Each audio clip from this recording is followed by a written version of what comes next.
Hey everyone, welcome to episode 20 with You Own It with Jerry Thompson. And it is the end of December, almost going to be 2026, early January coming up. So this week I wanted to talk a little bit with you about some of the things that I expect, maybe a little bit what happened in 2025 and what I expect to change kind of with real estate as we head into 2026, and just give you kind of a little bit of a roadmap of what to expect as we come into the new year from the real estate markets and the trends in the real estate industry.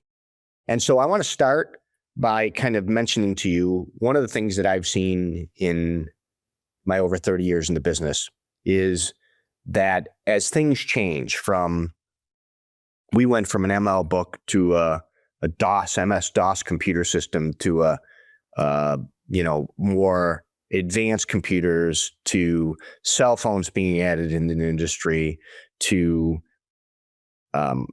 texting with BlackBerries, to the internet, to the data being sold to the internet, to real estate becoming very transparent to the consumer, meaning that you could get a listing from any website, all the way up to now that AI is being introduced, and the NAR settlement, and I'll talk a little bit briefly about those two. And in every step of those changes, there's been these blazing headlines that the industry will change to the point where functionally buying and selling the house will change. And my father, who was in the business for 50 years before and that I learned a lot from, used to always say, everything changes, but everything stays the same. And I always used to take that from that is, as things change, people in the business and people buying and selling, the services that we offer will change a little bit. How we market will change. How we sell will adjust. But in the same respect, the transaction, the end-to-end transaction, still remains the same. It is a human transaction.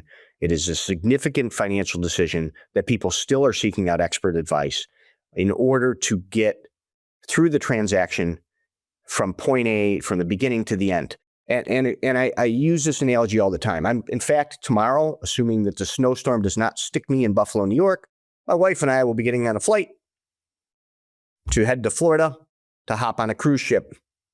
Now, we're going to go from port to somewhere else. And I'm trusting all of that staff and the people on that ship are going to make an enjoyable, smooth transaction. If we decided we wanted to go to Florida, to the Bahamas on our own, across that ocean, on our own little boat, it would become a problem. On the cruise ship, it's going to be a ton of fun.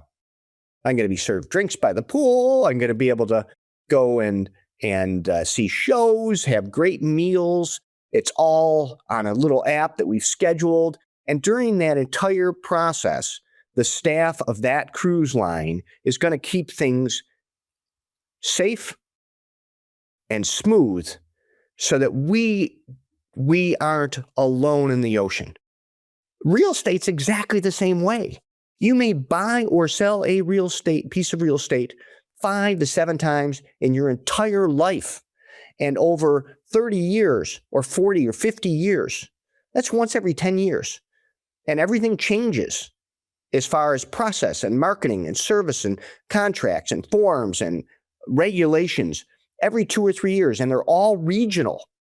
Every change that occurs is not nationwide. There's no federal real estate rules and regulations. They're all municipal, county, state, federal. They all, each one little pocket isn't of itself. So functionally, when I talk about changes in the real estate industry, those changes traditionally will change the way the business is done, but they will not change the fundamental. We've got to get you from port to the island that you want to go to, which is your new home. We've got to get you from how do I buy or sell to where I want to be. And we've got to take you through that transaction offering a high level of service, just like an airline, just like a cruise ship. That's going to continue no matter what changes I talk about today. So let's talk about some of the big changes that occurred in 2025. So at the beginning of 2025, all the real estate business was still settling or dealing with the NAR settlement. The NAR settlement was when the National Association of Realtors was sued, saying that we had a lack of transparency on buyer's agency commissions, forcing sellers to pay the buyer's agents in transactions. The buyers weren't aware of it, and that functionally agents were artificially inflating their commissions by forcing people to make these decisions. So the NAR settlement kind of decoupled, said to a seller, you have a seller's commission, and to a buyer, you have a buyer's commission. And at the beginning, or right at when that settlement occurred, the NAR came up with a policy now that when you wanted to go buy a house, you needed to upfront meet with your buyer's agent and establish a rate that you would agree to pay either in the purchase price or directly to that agent in the transaction. Now, a lot of experts, CNN, they had headlines, real estate commissions going down. Real estate is going to, the margins in the business would drastically change. And that was starting at the beginning of 2025, and there was a lot of industry panic. What will happen? We're all going to go out of business. And what really happened is agents' commissions on average from the buyer side went up. And you might think, well, why? And I'll tell you why. If you look at what agents do for a living, they are self-employed contractors. They are the same as somebody that you're going to hire for a multitude of jobs, from roofers to plumbing to heating people. They fundamentally have to operate their independent job, showing you houses and selling you houses, like a business. They have to meet certain margins in order to stay in that business. And despite what people felt, the facts were that the vast majority of agents were barely scraping by and making a living. And when you start to look at the overwhelming expense in the operation of that business,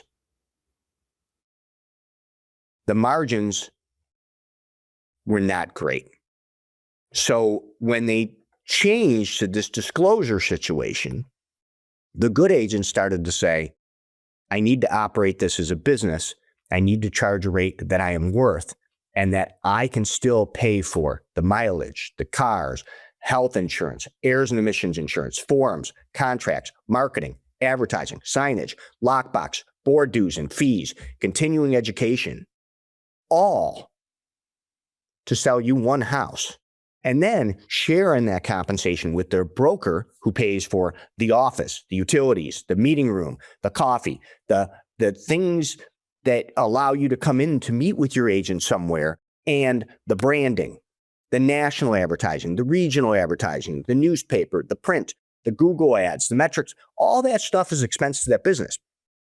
The presumption of a lot of the pundits who don't know anything about running a business, but they're, journalists. And I guess I do meet this as a slight.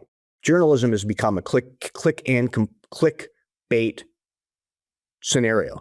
Most journalism now has a headline that draws you into the article in order to do that. The headlines were that agents fundamentally were going to lose compensation. But then when you actually start to look at the nitty gritty of it, there was not enough margin in the business for commissions to collapse. And they didn't. They went up by a very little bit, but they went up. And that's because everything in their agent's life has gone up. Every expense has gone up. Housing values have gone up to help with that a little bit on a percentage basis, but every other expense has gone up as well. If you're an independent contractor, if you pay for your own health insurance expenses just to wake up in the morning are giant. And to operate an independent business to pay those health insurances, you need to meet those margins. The expense of gasoline and the mileage reimbursements and the expenses of real estate signs and the expenses of all the marketing on the web that's needed to market a house properly to be a leading agent, from professional photography to 3D tours and all that stuff, that all went up. So why on earth would anybody think that means that the total value would go down? It's just like a painter coming in to paint your kitchen. You could look at all the painters in the world and say, you guys are violating antitrust because you all want to charge a certain rate to paint because you're a professional painter. Some are a little bit more expensive that may be better painters than others, that may be a little less professional or have the less experience. But the rates are fundamentally close, and that's because the market drives those rates. That's what consumers are willing to pay. And no matter what the courts say and what settlements occur, you're not going to get a painter to show up and work for free. You're not going to get a real estate agent to work for free. So at the beginning of 2025, everybody said it's going to change the whole industry. This is going to change. The reality is things have stayed about the same. Compensation to agents has gone up a little bit, very little bit, as the actual true disclosures of how the agents get paid and what they do. And the agents that are talented have begun to explain to consumers what they do for them and how many hours are spent in the search for a home and in selling a home, how many hours are spent in even setting up that listing to get it presented and how many back office things are done. And the professionals in the industry, just like the professionals in law, professionals in insurance, professionals in painting, professional contractors, professional people that do kitchens, windows, doors, started to say, I'm running my business and this NAR settlement's an opportunity for me to get what I'm worth. Because if a consumer wants a top agent, they're going to pay the top price. And that's what's happened. So the NAR settlement fundamentally changed everything, but changed nothing. So there are some things, let's talk about that as it relates to that settlement coming up in 2026 that you may see as a consumer. There are some additional litigations that have occurred against the major portals like Zillow, for example.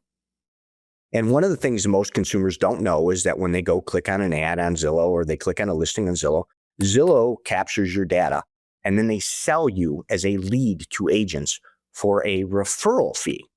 So when you hire you get connected with an agent on Zillow and they meet you and they say to you, if I'm going to be your buyer's agent, my fee is 2.5 or 3 or 3.5 or 3.75 or 2.7, whatever that negotiated agreement is with you.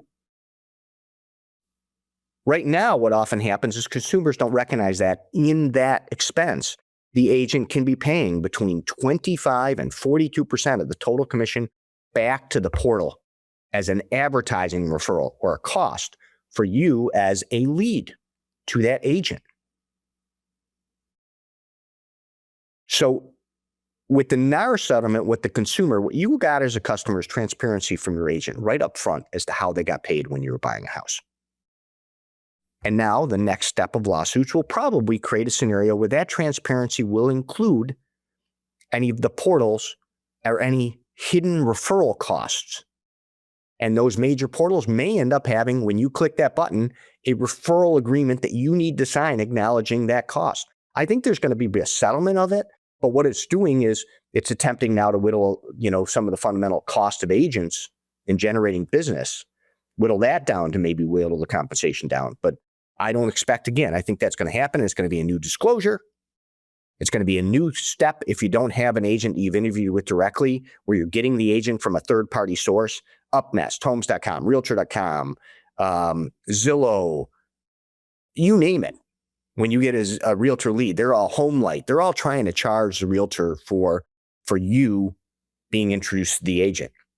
And there may become some disclosures that will say to you up front, I just want you to know when you click on this, we are selling your data to these agents. This agent will pay us X% of their total commission in that agreement.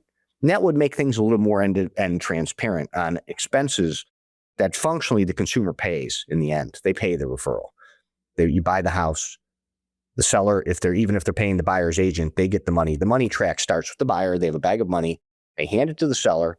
The seller, in the most part, is still paying compensation for the buyer and the seller's agent. The buyer's agent gets their made. They pay a little bit to Zillow. It's going to be able to give kind of the little bit, where's my money go, buyer transparency in 2026. And I predict if the settlement occurs between Zillow and the antitrust legislation or the litigation, that settlement will create a little bit more transparency in referral arrangements that websites and entities have with agents. Let's talk about the market now. Let's talk about the real estate market. And again, everything changes, everything stays the same.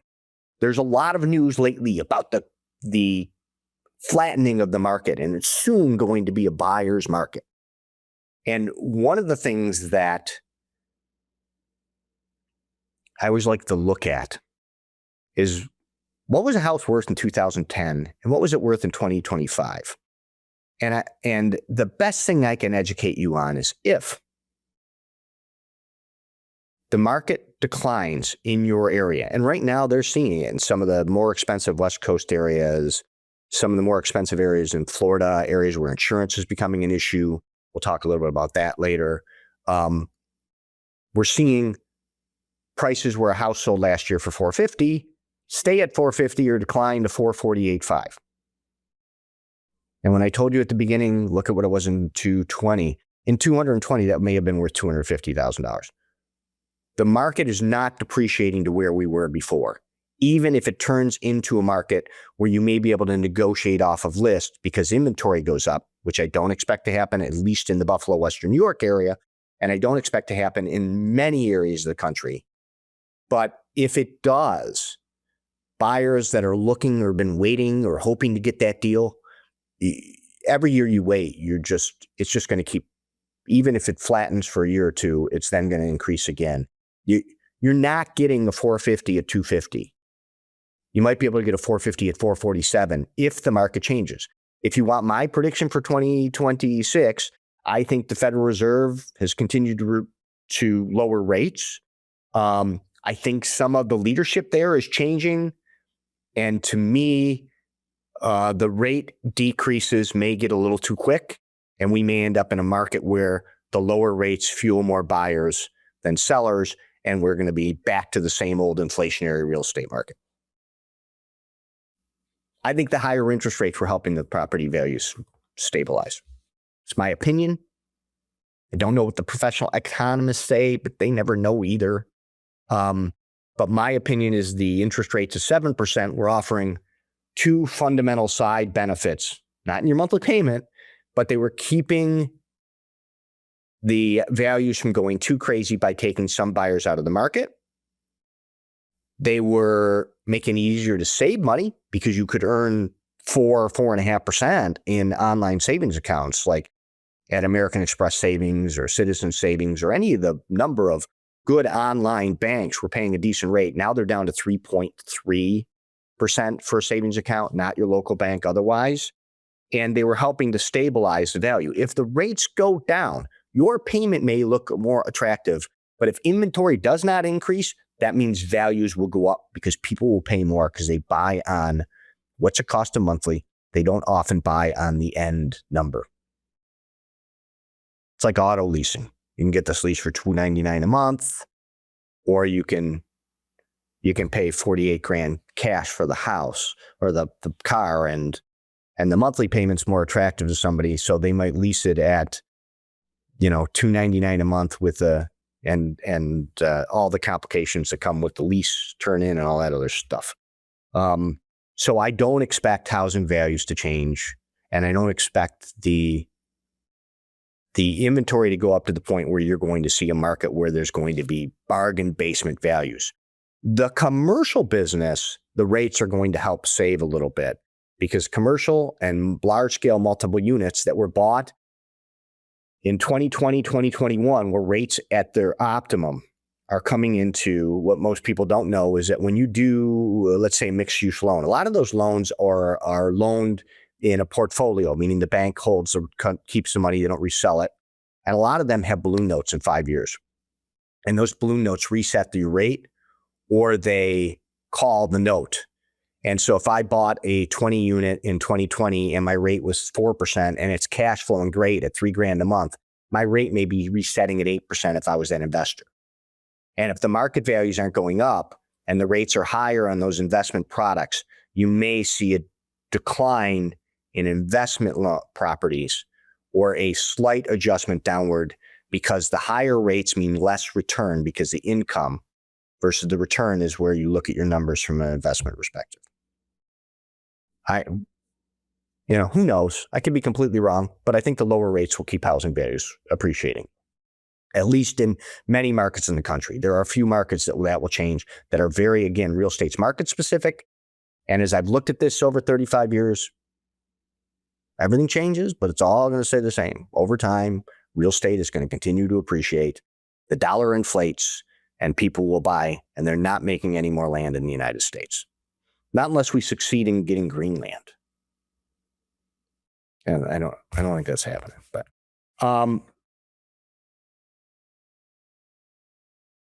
let's talk about AI for a minute. AI is the buzzword now in everything. I could open a business, a donut shop, and call it the AI donut shop. People are like, "Oh, it's an AI donut shop."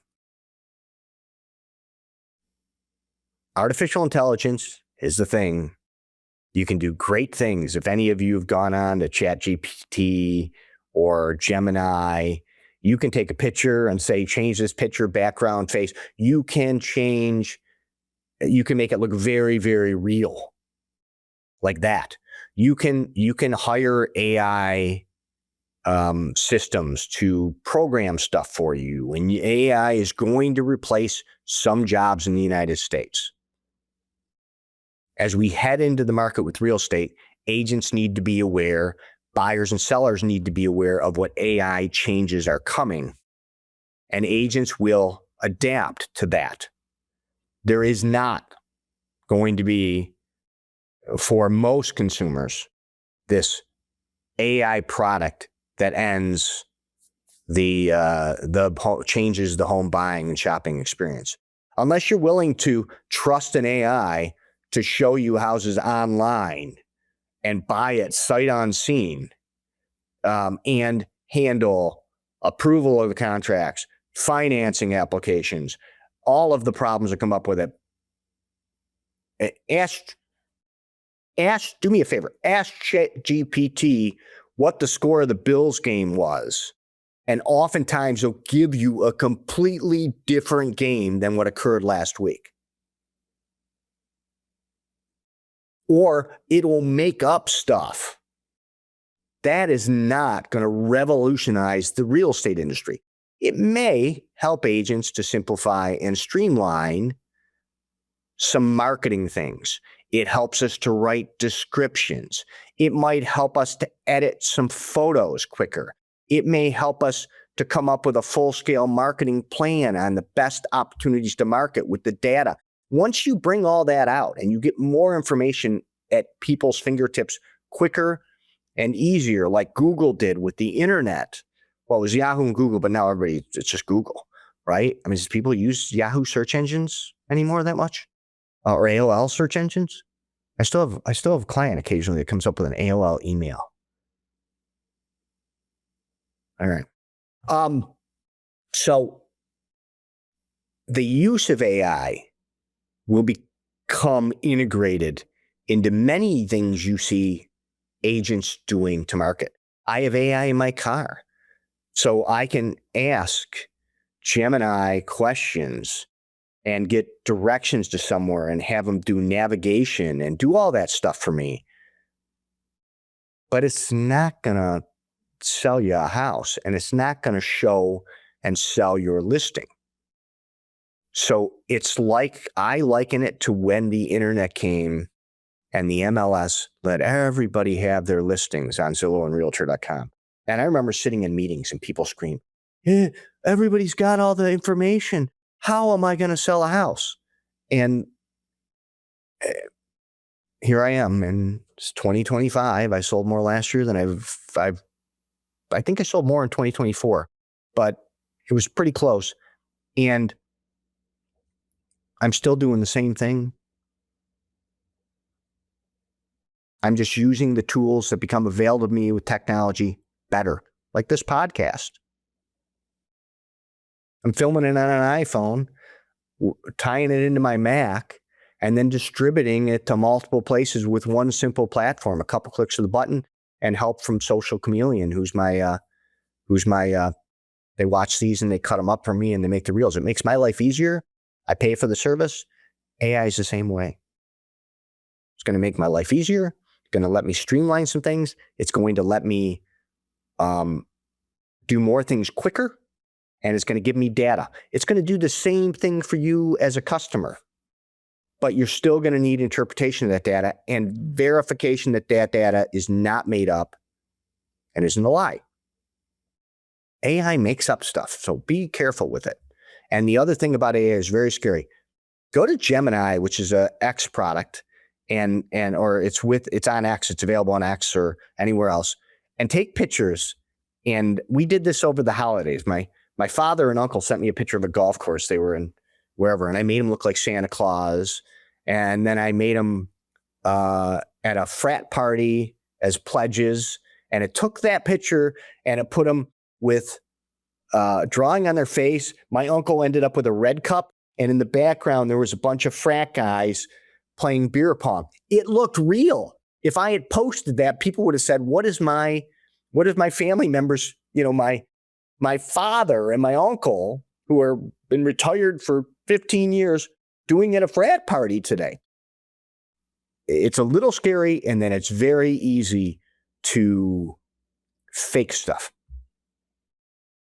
And I would, if there's going to be a change, I think the impact of AI may require additional verifications in your closing process with humans. If you watch my podcast 2 podcasts ago, AI will make it much easier for fraudsters to attempt to identify properties that are vulnerable to deed theft. For every good thing, helps me write a real estate description like that.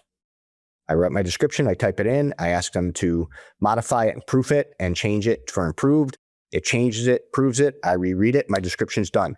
Takes me 3 minutes to do a description where it used to take me 30.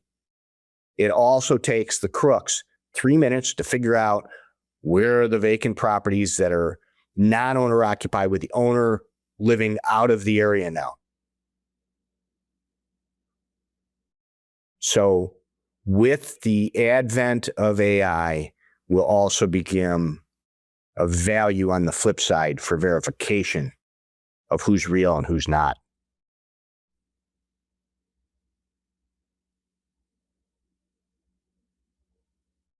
It's an important distinction, and it's a little bit scary. But if you remember, every change I told you at the beginning, from going to the basic computer system to getting cell phones. I remember having a big cell phone with an antenna on it. I was a realtor, so I was one of the first, and it was expensive. And it was I think it was a Motorola. And then I got like a big kind of flip phone, 2 double flip, and it was awkward and quirky, and everybody knew you had a cell phone, but it was part of my business at the time. And then other people were slower to take on that technology or advance with it because technology is scary. When the internet came, when email came,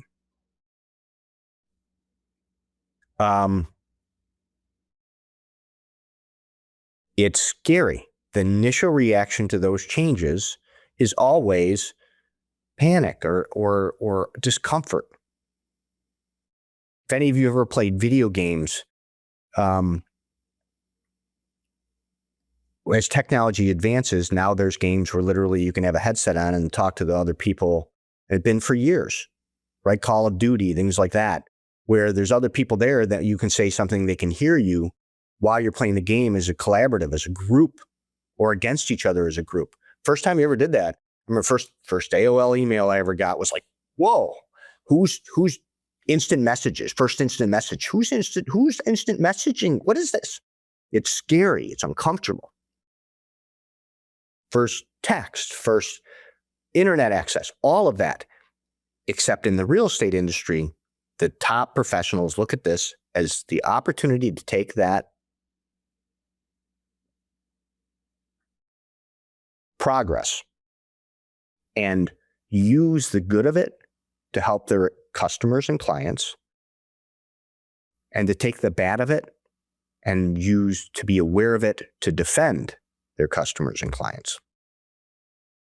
So I think as you head into 2026, AI is going to have some good stuff, and it's going to have some very bad stuff that people need to be aware of. Every house that gets listed now, there's some fraudster that tries to take a picture of it, pretend it's for rent at too low on Facebook Marketplace, and get some poor person that doesn't know any better to send them a check on a house that's not theirs. Now imagine them taking that with AI and being able to alter the seasons on the picture, alter the locations. You can take one house picture and advertise it across the entire country as for rent. Quicker. So there's a lot to be worried about with AI, but like every other technology, there'll be the guardrails will be added to it. And a good agent's going to be aware of those and help guide you through it when you're buying and selling a house. Let's talk about my summary here on my page says key takeaways. And so if you wanted to talk about quickly the things that occurred in 2025, which was still a seller's market here in Western New York, interest rates were higher. It helped slow the market a little bit, but it wasn't depreciating values. Now that interest rates are lower, the inventory has not increased here, so my expectation is values will not decrease. They may increase again as rates go lower heading into the new year. Even if they do not, they are not going to go down to values of 2021 or 2022. So you're waiting for a very little benefit. It is probably a good time to buy if you like your payment to be low.